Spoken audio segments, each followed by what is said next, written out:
Y'all remember that players owners meeting in New York City? So we were brought in under the premise that the NFL wanted to use their resources to help the black community.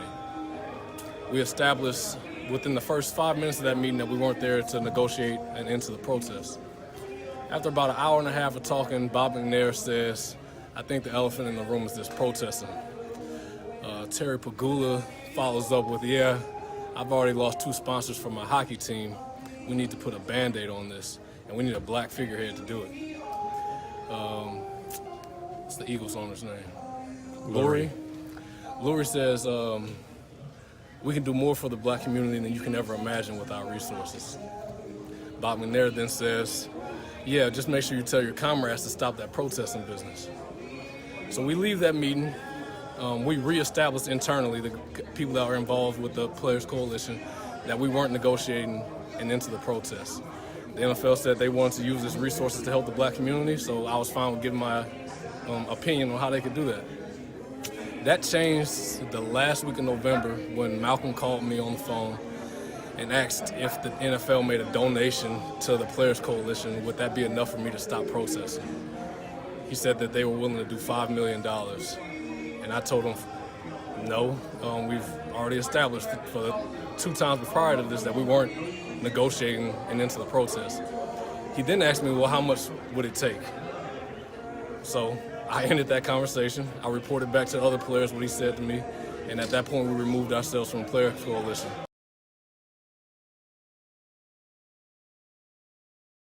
Welcome back, everybody. Yo. Welcome back. We are here. We are on Volume 2, Episode 11 of the Super Flow Bro podcast.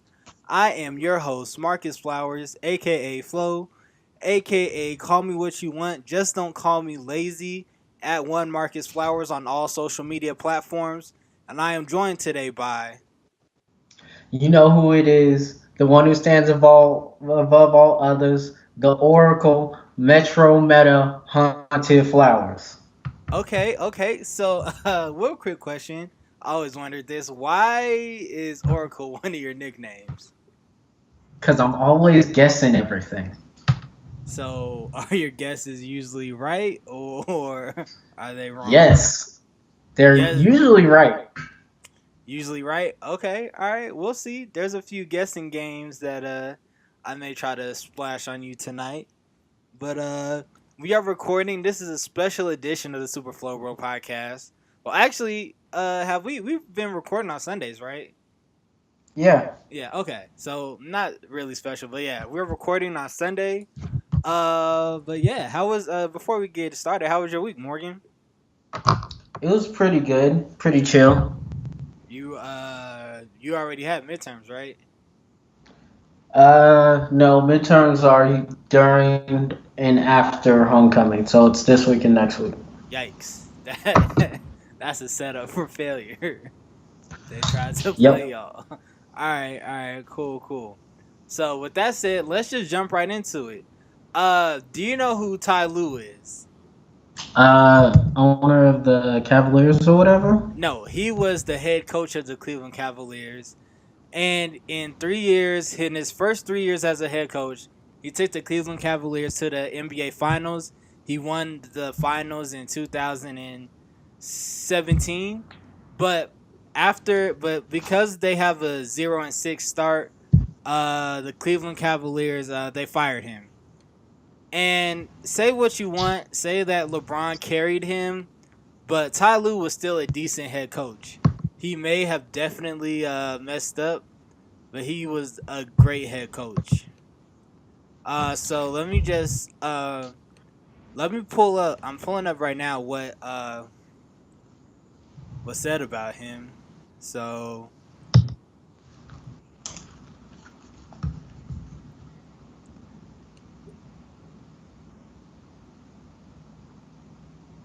okay, so according to The Athletic, the Cleveland Cavaliers fired head coach Tyronn Lue and promoted assistant Larry Drew, who went 8-1 when filling Lue's position during an illness as the team's interim coach. Lue, the only coach in Cavs history to win an NBA championship, had 3 years left on his 5-year, $35 million contract, which he signed after the 2016 Finals victory that was reportedly prompted by the team's 0-6 start and disagreements between Cavs general manager Kobe Altman and Lou over his decision to play veterans like J.R. Smith over top pick rookie Colin Sexton. Sources report that this decision has left the locker room pissed while several Cavs players have taken this opportunity to express their loyalty and appreciation for Ty Lue. So, of course, Kevin Love said something, J.R. Smith said something as well, and even LeBron James, who now plays for the Los Angeles Lakers, said something. And his official statement was, "My time here in Cleveland was truly special. I am very grateful for the dedication, sacrifice, and support of all the players on our team, the tremendous coaches I worked with, and of course our incredible fans. Lastly, deep thanks to Dan Gilbert, David Griffin, and Kobe Altman for the opportunity over the last 3 years, and I only wish the organization success moving forward." Now, once again, say what you want about Ty Lue. He was the only Cleveland Cavaliers coach to deliver a championship to the franchise. I think with the season being 82 games, firing a coach after an 0-6 start was kind of like trash, and of course some of the players are going to be upset. And also, let's not. And the good thing about this is that he gets $15 million for the next 3 years. So basically, the Cavs had to buy out his contract, and he gets $15 million over the next 3 years. So even though he got fired, he's still getting his coins. Morgan, how do you feel about this?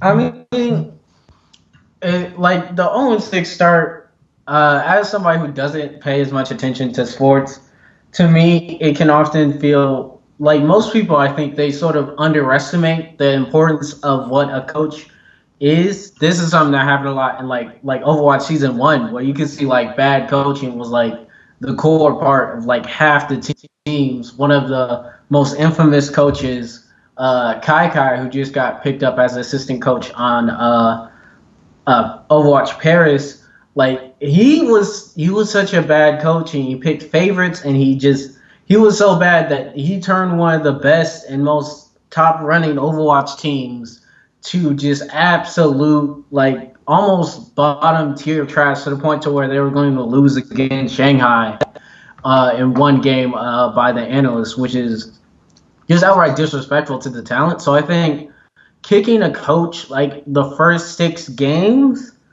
it's a very bad idea, because like you said, like the new coach has to come in. He has to know all the plays that the players know. They have to come up with new plays together, and he's gonna have his ideals. It's just gonna make a divide in the team.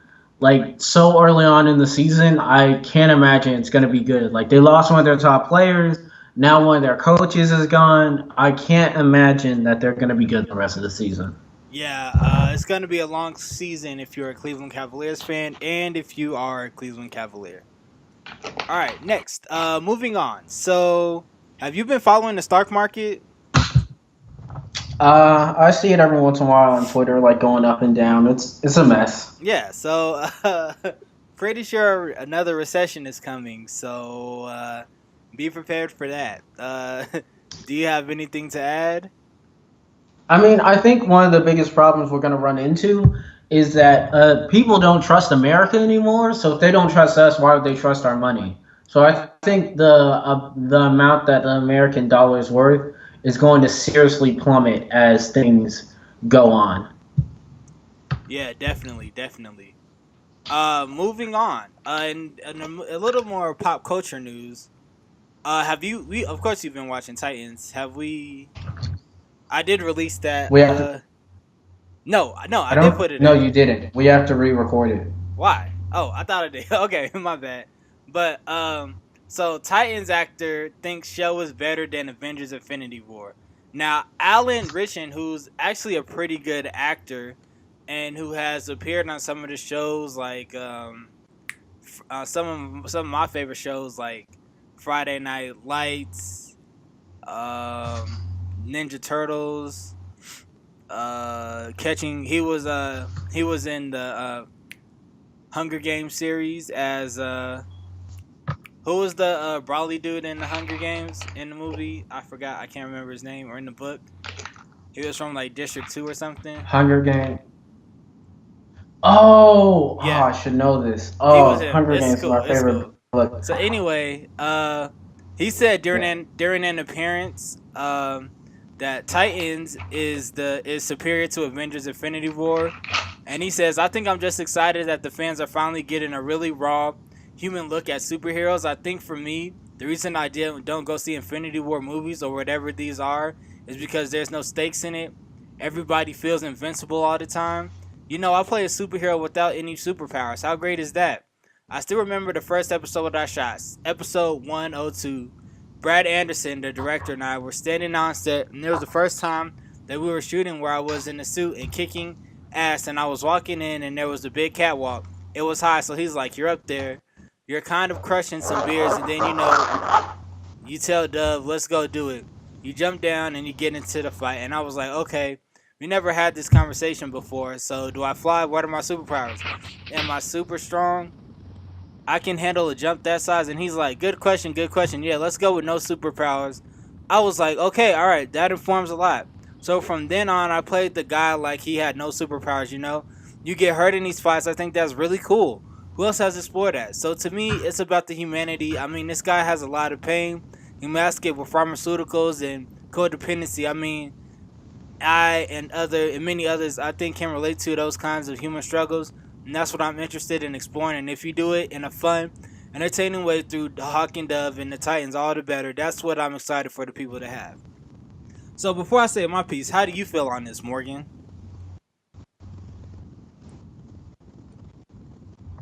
What I have to say is that I'm not sure. I don't know if it's going to be better than Infinity War, but I do get what he's saying when he's saying they're covering more real stories. Like when you look at things like Runaways or like some of the best superhero shows to come out in the past couple years. Some of the best superhero stuff to come out in the past couple years is stuff with people who they deal with the superhero and less about the powers.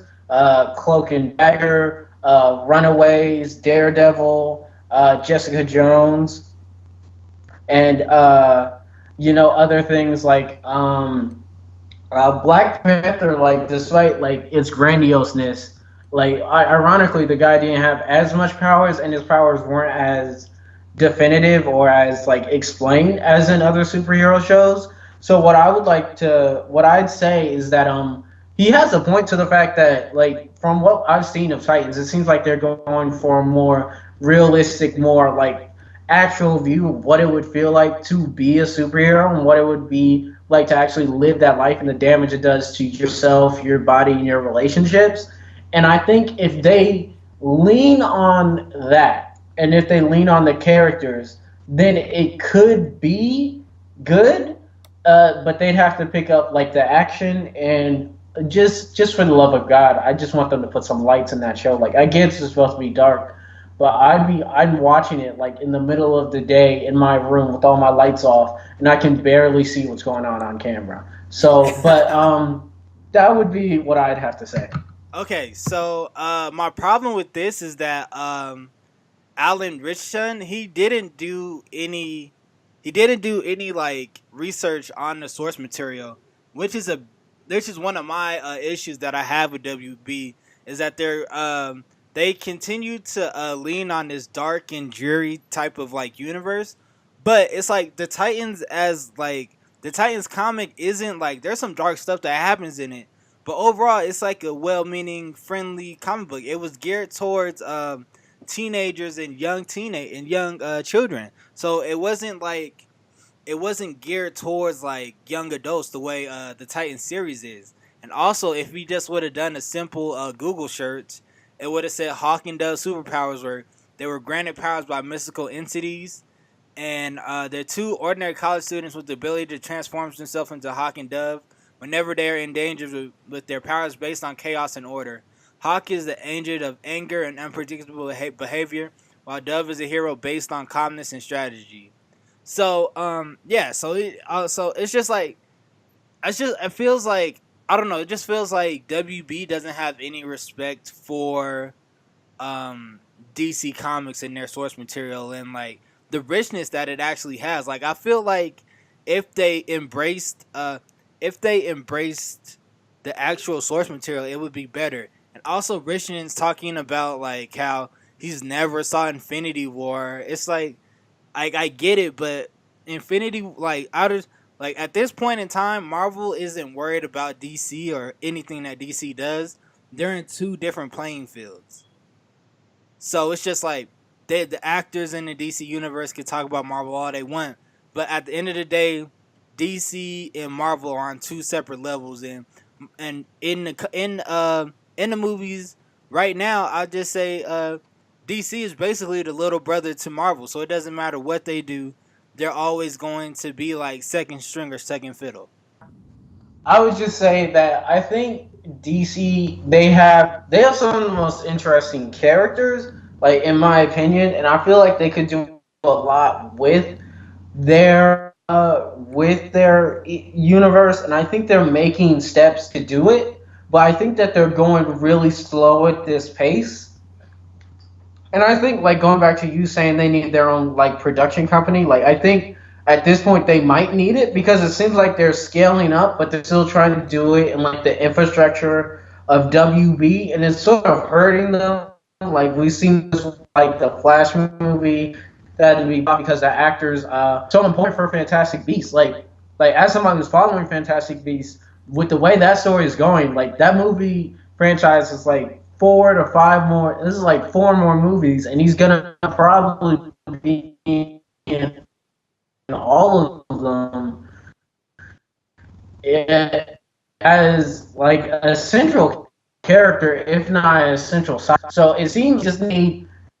I know like they have like a lot of actors, but like it seems like they're planning around specific individuals, and those individuals are just too important, and they just need. And this is always going to be the thing with actors, but I think they need more like a production company to keep like everything straight, so that they know everything. Yeah, definitely. I agree. And more pop culture news. The upcoming Marvel Cinematic movie, Captain Marvel, will be. Oh, sorry. Hang on. The upcoming Captain Marvel movie is a different type of origin story, Kevin Feige says. So, in an interview with Variety, he says that this is one very different and very exciting. It takes place in the 1990s. And while it is an origin story of our hero, it is a very different type of origin story, which we're excited to unveil to audiences. Now, before we continue, make sure, if you didn't listen to it before, make sure that you have listened to our Captain Marvel trailer review that we dropped last month. It was pretty dope. But Morgan, how do you feel about this news? I think it's fine, just because Captain Marvel, like, she's known in comics, but she's not as well known to the public, and her origin story isn't as like set in stone, especially in like common pop culture news. Like, I remember her a lot like Wonder Woman. Like, they changed women's like origin story in close to like around. It was like a couple years ago. Like, I don't think it was with a New 52, but no, like they changed her origin It wasn't New 52. Yeah. story, and oh.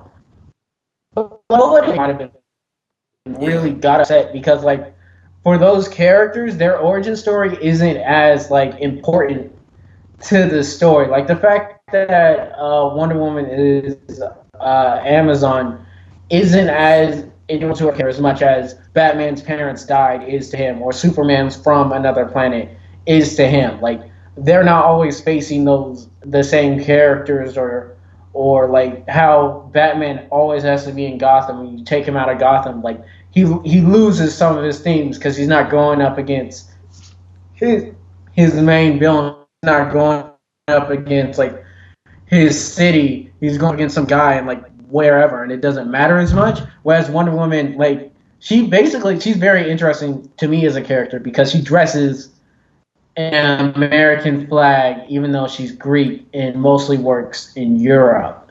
And so, like, their origins aren't as like her and Miss Marvel's origins important to the character as other heroes. Yeah, definitely, definitely. I think it will be interesting to see how they handle Captain Marvel and why she's been away. Yeah, I'm looking forward to it. But yeah, that's it for the front porch. Let's jump into the living room.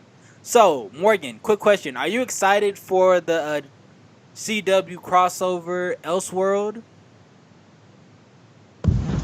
I mean, I'm always excited for those crossovers because they're always interesting. They're always pretty fun.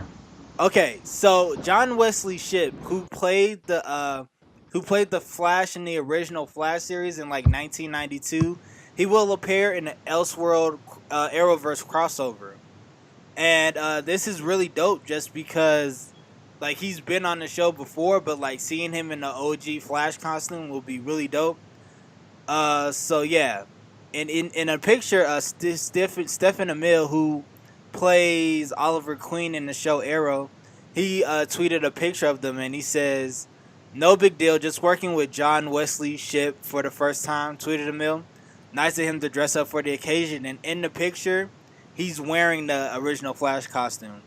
And also in this crossover, there'll be Batwoman, and maybe we'll even get a Black Lightning crossover. Who knows? Since it is Elseworld. So, yeah, Morgan, are you? What? How do you feel about this? I'm really excited. Like I said, I always like their crossovers. I'm just hoping that Black Lightning gets to be in this one. Black Lightning, Taser, and like Thunder. That would be my dream. I know they're a bit more separated from the rest, from like compared to like even Supergirl. Like they're a lot further out.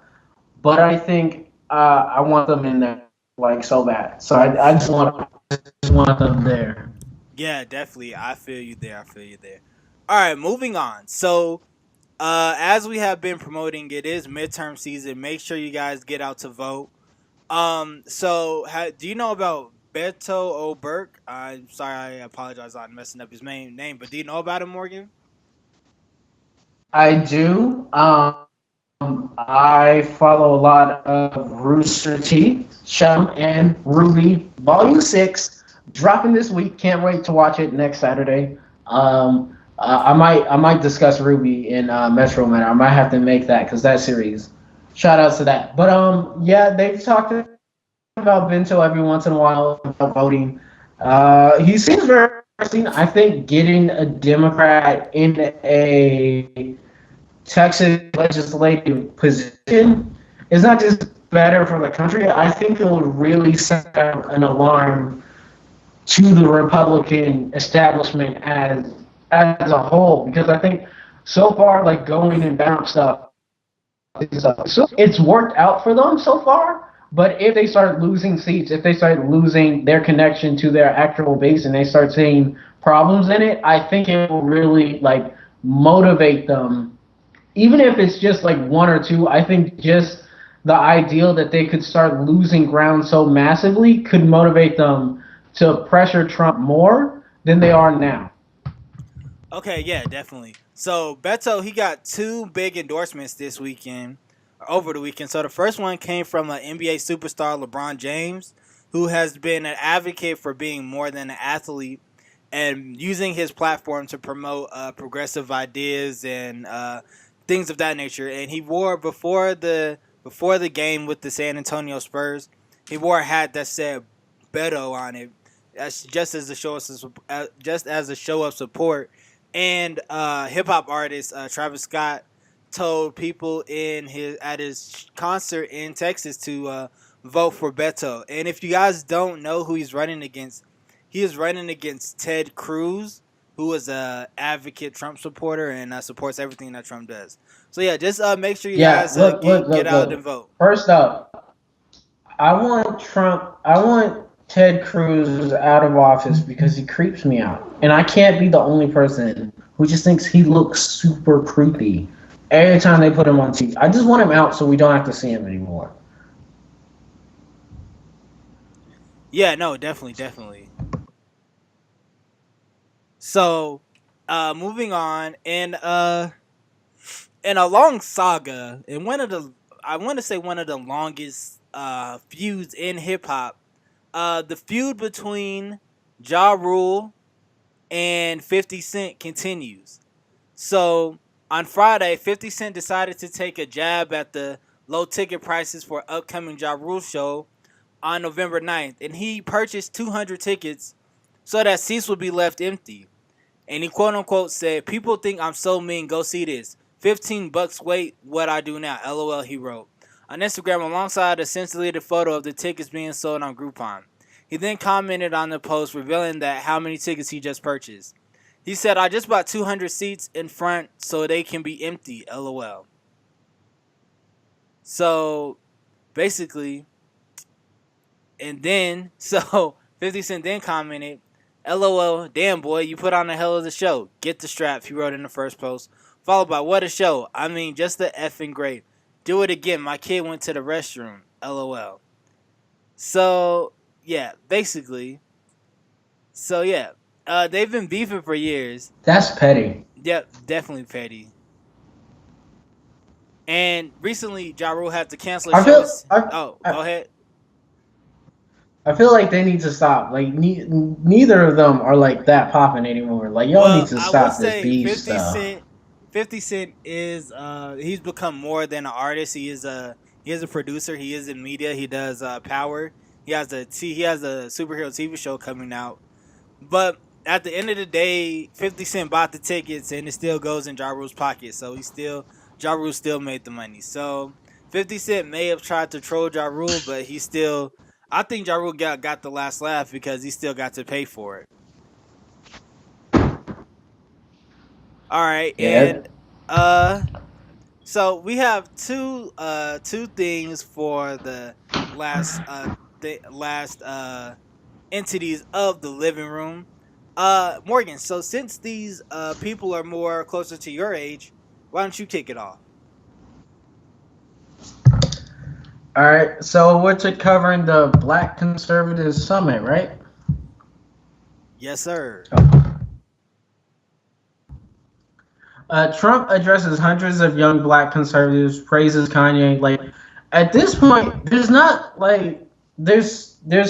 a disconnect between the Black community and what is real and what people believe, and I think it goes down to this ideal that a lot of Black people, they see the way they're living and they're like, this is fine, and they think that Trump is going to help them, and they buy into this ideal that like Trump and Kanye are right, and they buy into this kayfabe, like they buy into the Black establishment. They like saying that, oh, the Black people are always shooting each other. We're always doing this and this and this and this and this.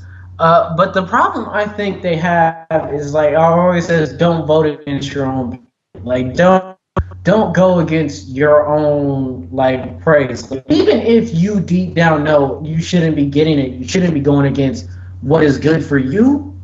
And that's what I can't stand for, is this idea that these young Black people are going against who they are. And I've talked to some Republicans, and I've seen some dumb Republicans, and I used to stay with the Black Republican. I used to have one on my dorms when I was at St. Aug. Shout out to St. Augustine and Raleigh. And one of the people on my floor, he was a Black Republican. His family was all Republican. He goes, I vote Republican. That's how I do it. And I've talked to him a bit, and I mean, it just, at the end of the day, I feel like it's how you're raised, and I feel like it's your mindset. What are you looking for in this life? There's a lot of things that I think certain people like accept about the Republican Party. Like the Republican Party does try to portray itself very religious, and the Black people hand in hand to almost to an extent that it could almost become problematic. You can't. The church is too important to the Black community at this point, and because of our history, that I don't think you could separate them and still have one of them be okay. And I think a lot of those things sort of combine to create this ideal that we should be with them, and we should have all this stuff. But I think again, don't vote against your own pocket. Like, and I think it also comes down to the problem that we only have like this two-party system, because there's a lot of people out there who they might agree with certain things Democrats say. They might agree with things about black people being accepted, but at the same time, they might not agree with maybe gay rights or trans rights. And you know what? That's their proposition. I'm not for it. And I think we should always go for inclusion. But I think that to a certain extent, the damage that's being done is on party lines, and that we keep dividing ourselves into these parties and trying to identify ourselves with these parties. And that identification and that dogma sort of hurts us both as a community and as a country. And that's all I will have to say on this. That and Kanye at this point, I can't. Okay, I can't. we'll get to Kanye. So yeah, the Black Conservative Summit. Basically, what I think, this is just my opinion. I haven't talked to any Black conservatives. My opinion basically is they're trying to sell out in a chance for fame. And so, like, for example, way back before Trump, there was a lady on Twitter. Her name was GOP Black Chick, and she basically was just against everything progressive, everything Democrat, and she was for everything Republican. And she was there before Trump came along, and so, but people got her out the paint once, like right before Trump came along. So when she tries to get back on, people said, "No, we don't respect you." And then we had like I can't remember. He's like a CNN commentator. He's black as well. And we had Candace Owens. And it's just like, and this is like, some people are selling out because they do get a check.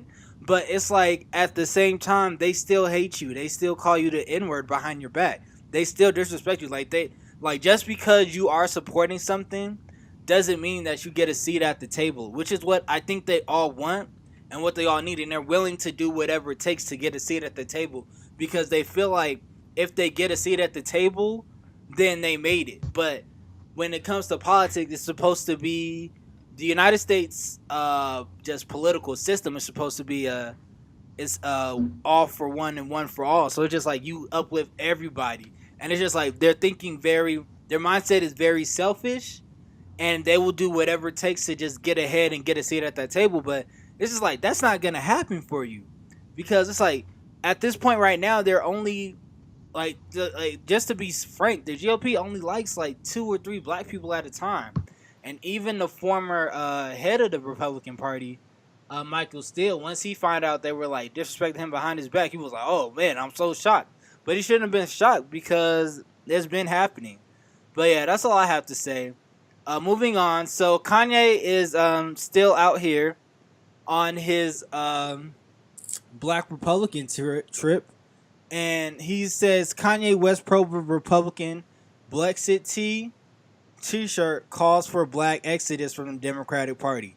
Now, I have no problem with like a shirt, just because I don't like giving power to material possessions.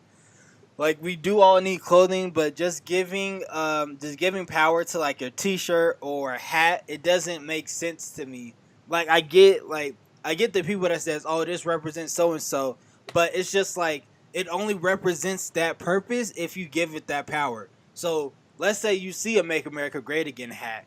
If you give an inanimate object power over you, that means that the person who is the cause of that has already won. So, and just like using that energy that you are trying to get rid of that hat on a person's head, replace that energy and put it towards something productive. Or that's just how I feel. But anyway, at the Young Black Leaders Summit, instead of lip balm, Candace Owens handed out T-shirts that were reportedly designed by Kanye West, and it's called Brexit. And basically, he's designing these Brexit T-shirts for the new Brexit movement. They were handed out at the Young Black Leadership Summit 2018, and it's supposed to represent freedom from the Democratic Party. But my only issue with that is, so you're going from a party that actually wants to help you to a party that would rather just make you dance. and pretend that you're a part of something when you're not. Morgan? Yeah, I think Childish Gambino said it best. This is America. You're nothing but like a toy to them. You're just something that they want Oh, to show oh, off. oh, we'll get to Childish Gambino. Well, we're not gonna get to him, but I see the games he's trying to play. I he's don't, he's just like Kanye. Like, let's not give him too much credit. but I think the song and its message has a point. Like that's what he is. He's nothing but a toy to them. This is just their game. I think the main problem with Kanye now is that he still sees himself as like a black icon, but the black community has stopped. Like after everything he's gone through, after what he's done, the black community has stopped giving him the respect that he once had. He went from the guy who called George Bush a racist to just hugging and calling a racist, I want you to be my dad. Like it goes back to like Bento and like with Ted Cruz. Like on the campaign trail, Donald Trump talked mad trash about Ted Cruz. He said his dad killed JFK. He disrespected his wife. And then Ted Cruz want to walk out here and be like, yeah, I'm a strong Texan. Like, you not. You bowing down to somebody who disrespected you on an astronomical level. And for Kanye West, somebody who thinks he's part of the black culture, somebody who thinks he's a big representative of the black community, to be bowing down to somebody who disrespects her culture and disrespects that community, you just look weak. You look like you gave up and you're just saying, look, our best bet now is to just go with them. And that's just, it's not okay. Yeah, it's not. But I mean, that's just how some people are. But enough about that. We are out of the living room. Let's hop in. Let's start cooking in the kitchen. Very depressing. We've been trying to avoid it. We strategically placed this here just because it is a lot to take in. So first of all, before we really dive in, we would just like to say, rest in peace, and our prayers, our thoughts and prayers are with the families who have died of domestic terrorism from white men these past 72 hours in Kentucky and in Kentucky and in Pennsylvania.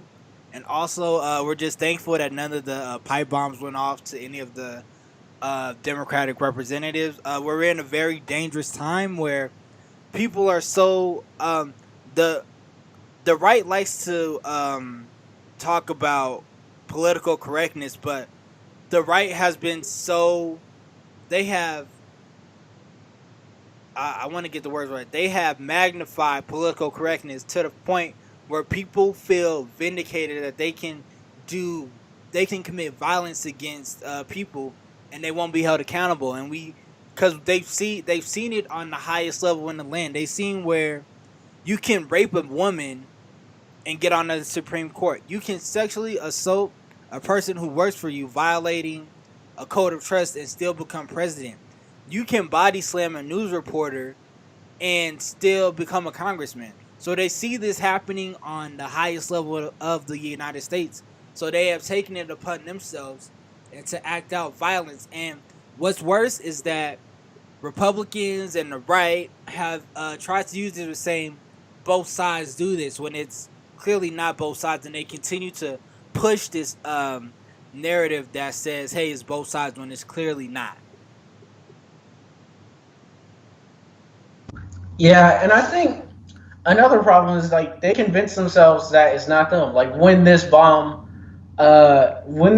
accusations of these bombs first started coming out, I was on Twitter and I started looking at the comments on the different videos because I hate myself and I want to be upset. And one of the very first things I saw of Republican voters is like, I bet you it's just a leftist trying to make money. And they sort of like I showed this video to you this week about this ideal of like Fable or Female, like this wrestling ideal where like it's all a game and we all know it's a game, but certain people just take it so far that they're just like, it's not a game anymore. What I believe and the narrative you're telling to me is reality, whether or not it's reality, and you don't disrespect that reality. So to them, in their minds, it makes more sense for somebody in the left in the middle of the midterms to risk everything and risk killing some of their most like adored figures and send pipe bombs to them to scare the country in order to get more Democrats than for somebody who's a Republican to actually send it. And that to me is like it's a dangerous ideal, but like going back to like the black youth, it's very intoxicating. The ideal that you can just say whatever is the most interesting story, that's the one that's real. The ideal to just be like whatever is interesting is my reality and nothing else matters. That's something I think connects to people, and I think it's part of the problem is like we are so obsessed with like entertainment and pop culture, and like the same thing happened with Wonder Woman when she went out, and like a bunch of women came out and like I watched that movie and I felt empowered and I felt strong, and in my head I was like that's good, but at the same time I just said that shouldn't be what's happening. It shouldn't be that you watch a movie and go, yes, I feel empowered, let's go do something, let's go try this, because then that means that that movie was your reality. That movie is what you believe and who you are. And I think we're getting to this point in our culture where we're so engorged on like entertainment and things like that that there's no distinction. There's no camera lens. There's no fourth wall anymore. You live in the movie, and what you believe and what you think is the most entertaining story is your reality, and you work to ensure that that reality becomes truthful. And it's dangerous, and I don't honestly know how we would solve that, but it's a very interesting thing to look at. Yeah, definitely. A political commentator, author, and radio host, Tom Hartman, he said that we have become so entranced by entertainment and by sports, where politics is now treated as a sport, where it's like we have like countdown clocks when it comes to like bills being signed at like do you, like even the healthcare vote, and even like the John McCain thumbs down for the repeal of Obamacare. Like that was made into this big dramatic thing, and it's just like that's the type of era that we're in now. We are in the reality TV era where everything that's supposed to be serious isn't taken serious, and it's seen that as a spectator sport. But when it comes, democracy is not a spectator sport. Politics should not be a spectator sport. You need to go ahead and get involved and do your part. And just going back to the white terrorism in the United States, a lot of media news outlets have gone on to say like he was like a bodybuilder, a DJ, a pizza man. They even interviewed his former manager, and she's like, "Oh, he's a good person." What I do not like about what's happening with like shooters and other white male terrorists is that I don't want to say we, is that the mainstream media humanizes monsters. Like Dylan Roof is a monster. The man who killed the two people in Kentucky, he's a monster. The man who shot up the synagogue, he's a monster. But yet they find sympathy for those type of people because those are the type of people who they have Thanksgiving with. Back in 2016, Katy Perry was like, yeah, I'm voting for Hillary. My parents are voting for Trump, but we're still gonna have Thanksgiving dinner together. And it's just like it shows what they're willing to tolerate from their own kind. So if the roles were reversed and it was a Muslim shooting up a synagogue, or if it was a black person going into a white church and shooting people and saying he's doing it because they were right, it would be outrage. There would be laws change because that happened in the 1970s. The Black Panther Party, when they were exercising their Second Amendment rights, they changed the laws in California to make sure that it was more difficult for African Americans to hold their firearms illegally. So it's just that it's not going to change anytime soon. Yeah, it won't. It definitely won't. And I think it goes down to the ideal that people like you said yourself, like those are people that like they go to Thanksgiving dinner with, and nobody wants to see their grandparents as monsters. But I think there comes to a point where we need to just be like, hey, you need to start kicking some people to the side. Like, there needs to be a point where we just go, look, there's a right and there's a wrong. You're on wrong. We're going a different direction. No, yeah, definitely. So I have we have a Trump supporter in our family. I'm not going to say their name out, but I do see them. I see them fairly quite a lot just because we work in the same area. And so, like, just the past couple of weeks when I've seen him, he's tried to, at the beginning of the year, I was like, all right, okay, whatever. But now it's just like, I can't talk to you without berating you. Like, I don't want you to take, once again, like, I don't want to give you that energy. So it's just like, when I see him, the last time I spoke to him was about 3 weeks ago, and he said, hey, how are things, blah, blah, blah. And I basically said, yo, that's none of your concern. I'm not finna talk to you just because we have two different perspectives. And the perspective you are trying to push forward is dangerous. It's a dangerous narrative for people who look like me. I know you might not consider yourself a person of color, but I do. And what you are supporting is dangerous to my livelihood.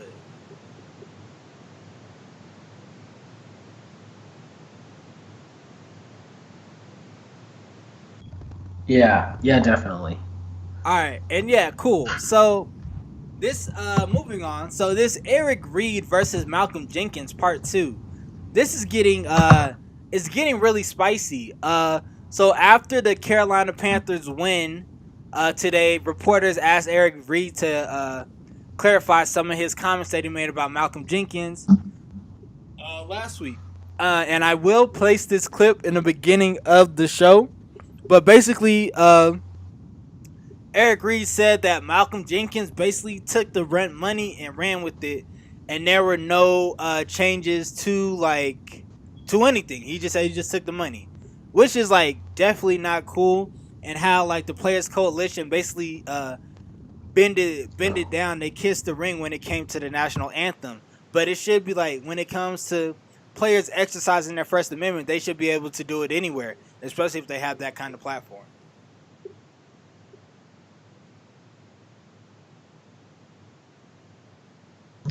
Yeah. I mean, you know where I stand with this. Like, players' rights, and of course, more fights in sports. Like, that's all I'm standing for. Yeah, definitely.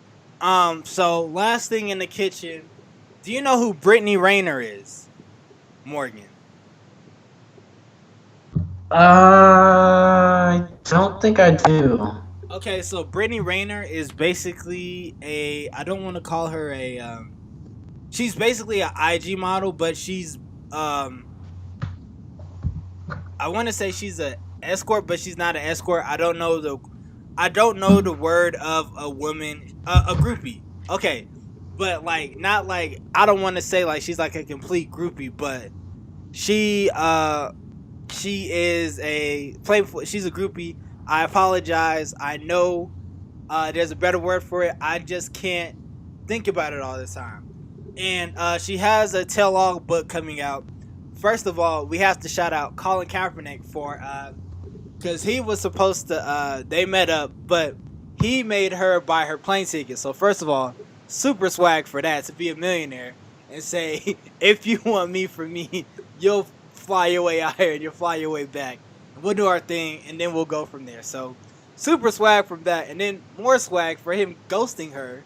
I know that's very toxic, but sometimes I just get excited over things like that. But yeah, so there's like controversy.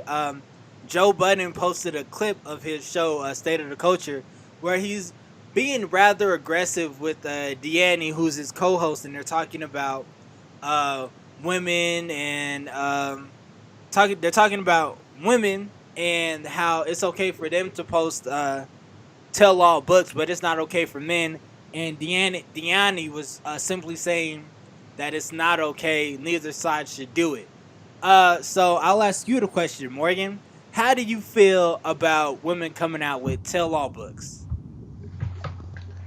I mean, To a certain extent, I think people need to know, but I think again we don't need to know. Like it goes down to like what happened with Ariana Grande and like her fiance. Like it's interesting, yes. And me as somebody who I did grow up with Victorious, I do keep tabs on those artists every once in a while. But like at the same time, we don't need to know this. Like this is their stuff. This is their drama. This is their gossip. Like, why does the fact that she's trying to mess with Kendrick Lamar bother my life? Why does it bother his platform? Unless she has some like information that might detriment him, which I doubt she does. At best, that could happen in some salacious details. I think it comes to the problem that like, and this is something that's very interesting about the Trump administration in this time is that now everybody's writing a book. That's what happens. Some crazy happens, and then you write a book about it. And to a certain extent, it's very. I mean, I'm glad people are reading more, but I wish they'd read something interesting. Like, I wish they read an actual story, an actual book, an actual nonfiction novel, not just this gossip to just be on top. Like, well, I've never seen the country where you've had to raid so much, and so much of it means absolutely nothing to the greater scheme. It means nothing to his message. It means nothing to his platform. It means nothing to his life. It doesn't tell us what he's doing now. It doesn't tell us if he's trying to get back in the NFL. It doesn't tell us if he's trying to do something else. It doesn't tell me if he's doing a business. It doesn't tell me if he's getting married. It doesn't tell me if he has kids. It doesn't tell me if he is starting a little league or school, or if he's just going to spend the rest of his life on his savings. It doesn't tell me anything more about him except for they were messing around, and that to me is not important right now. And I think we need to start focusing up on like what is actually important and what can we just not deal with. What problem, like there's so much going on right now. Why are we wasting our energy on this trash? And that's my stance there.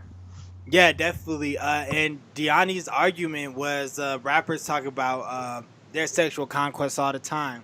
I just feel like both sides. I know we said both sides shouldn't do it, but I just feel like men and women both don't need to talk about their sexual exploits in the public eye, just because there's. I know we live in like this free age where everybody's just so happy and free and outward with their passion and other things of that nature. But I still feel like if there was a connection with two people, that should stay between those two people, and that's how I feel about that. But moving on, we're in the dining room now, and I just have to say I am. There's a certain. I'm just tired. I am tired. Okay, so I was afraid that this was going to happen, but it's here. So basically, white people are being praised for doing the minimal on Halloween. Now, if you guys do not know, Megyn Kelly, who is a bigot and a racist, last week she said she didn't see the big deal about. She also lost her show. Yeah, yep. Shout out to her for losing her show. Uh, but she said it shouldn't be a big deal about white people wearing blackface. She got backlash for that, and she lost her show. But in this weekend and going till Wednesday, yep. White people are being praised for doing a minimal on Halloween, just not wearing blackface. Something that you're not supposed to do should not be praised. And quite frankly, I am just exhausted. Like, for example, there was a picture of Ty Lue again when back in 2001 when Allen Iverson stepped on him. There was a couple who was either Asian or white, but they didn't have blackface on. There was also a costume party of Family Matters or some like black TV show in the 90s, and they didn't have blackface on, and people on Twitter were like, oh my God, that's how you do it. That's how you get down. That's what you're supposed to do. And I just do not like this. I do not like congratulating people on some for not being offensive. Like, we should not be congratulating people for not being offensive. That makes no sense at all. And even the man who I don't know if you saw this, there was a man who dressed up as a Nazi soldier, and he dressed his kid as Hitler. And he was like, "Oh, I didn't know about the backlash. I just like doing historical characters." It's like, you know what you were doing. Of course, people were going to criticize you for it. And so it's just like, I don't like praising people for what they are supposed to do. Yeah, and it goes down to the fact that it's 2018. There's an entire industry, a massive industry dedicated to cosplay, and they've managed to skate by, amazingly not having to deal with the fact that they're portraying black characters or African American characters without blackface. There you have people like Jessica Negri, Megan Turney. They managed to skate by. They make tons of characters. 80% of you have most of pop culture at your dispense when it comes to making a costume when you're white, and you're still managing to play a black character. And even if, to the extent that you just say you want to be a black character, just don't put on blackface. You're literally making yourself more uncomfortable to be more problematic. You want to be Killmonger, get some bumps on your chest and some swords and get a wig with some dreads. Everybody's gonna know who you are. Nobody's gonna be like, I don't know who that is. He don't have black skin. That can't be Killmonger. He must be some white kid. They're gonna know who you are. You don't need it. At this point, we as a society have moved past the point where blackface is needed or wanted. So why do you keep wanting to do it, other than the fact that you want to disrespect the black culture and you want to make fun of us? That's the only reason I can see that you'd want to do it. Yeah, definitely. Google Pixel can take a picture of you and identify where you bought all your stuff. I know who you are. You don't need it.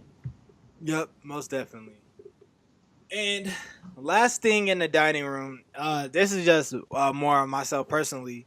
Morgan, you are a bit younger, so I don't necessarily think you care about this, but you can chime in when you want to. And I say this as a person who does not have kids, so if you have kids, shout out to you. But I've been having a few conversations this week with multiple people, and having kids is too expensive. So, No duh, everybody. Today is the day Marcus learns that having kids are expensive. So there's a recent story that came out that says it costs $10,000 to place one kid in daycare for 1 year. And that's just 1 year. So imagine if you have multiple kids. Let's just say you have 3 kids. That's $30,000 a year you're spending on daycare for your children. Definitely, and they also, with the rising cost of living, and we do have gentrification that does hurt families and other things of that nature. It's just it seems like a lot. And it's not just that. It goes into I'm in education. I'm studying education at North Carolina A&T, and in my reading class, one of the things they discuss is that the later your child goes into school, the actual better that they are, because they tend to be more developed. So when you look at rich families who do spend that $10,000 for daycare, they get a bit more out of their kid. They don't tend to put their kids until they absolutely have to, which is first grade, and their kids are more prepared. But when you don't have money for that, you put your kid in kindergarten, you put them in there before they're ready, and it can be detrimental. You're putting them behind everybody else before they're ready to learn everything, and they can get confused and they can get hurt, educationally wise, because now you have somebody who is too young to be learning this stuff, but they have to take this because it's kindergarten. So to a certain extent, it's damaging, but having kids is expensive. It's just expensive. We've seen the effects of the expensiveness of kids on our society. There's been this constant showing that as countries get more modern, they tend to have less kids because it becomes more expensive. And like Germany's dealing with population problems because of this. Japan has a massive problem with population. America has a massive population problem. The only reason we don't see it and the only reason why people don't know it is because we cover our massive population problem with immigrants. And they come in and they take the jobs we don't want, and then they have kids, and those kids take the place of the massive kids. Like, if you look at our family, Marcus, like, we've gone down. Like, our grandpa had like 12 siblings. Then he had like what, six or so kids. And then the most out of his kids had 2. And then out of that, the most have had 3. Like, our family is slowly and slowly becoming smaller, and it's not just our family, it's all families. Like, as much as we like, people like to say like, oh, the black community, like they're always having kids. Like, at max, kids out of wedlock, they're having 2 or 3 at max, compared to like before, when we used to just, families used to be comprised of like 5 or 6 different children. So like, it's becoming this problem where we're going down in population because it's becoming more and more expensive, and nobody wants to have kids. I talk to most of my kids, like most of my friends, that's the first thing they say is like, we don't want kids. They're expensive. They cost money. Like, I want to travel. I want to have fun. Like, it comes to a point to where we're going to have to say, okay, what can we do? What can we do to do this? Like, and Japan is into this, and Japan's government is trying to find ways of doing that. You probably don't remember this. A couple years to a couple months ago, one of the big things on the internet was this thing called the Virgin Killer sweater, which was a sweater designed by the Japanese government to get more of their men to have kids. Imagine that. Like, imagine your government designing a piece of clothing specifically to attract a certain type of men to think about having kids, or to just convince them to slip up. Yeah, that's wild. Yeah, it like, that's just the Japanese government. They watch their government. America doesn't watch our government. Imagine what Trump's USA would do if we're running out of kids. Do you think Trump would be like guarantee you, he probably poke holes in condoms. Like, imagine what the U.S. government would be like with that problem going on. So we have to find a way to make this a bit easier on people.